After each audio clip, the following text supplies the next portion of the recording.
Oi, Sofia. Oi. Ó, hoje nós fizemos aqui algumas palavras com o final em ão.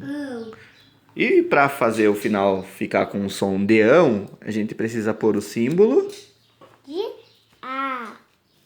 tio Tio. em cima do A. E do O. Eu posso pôr o símbolo, o sinal do tio em cima do I? Não. Posso pôr em cima do U? Não. Eu posso pôr em cima do E?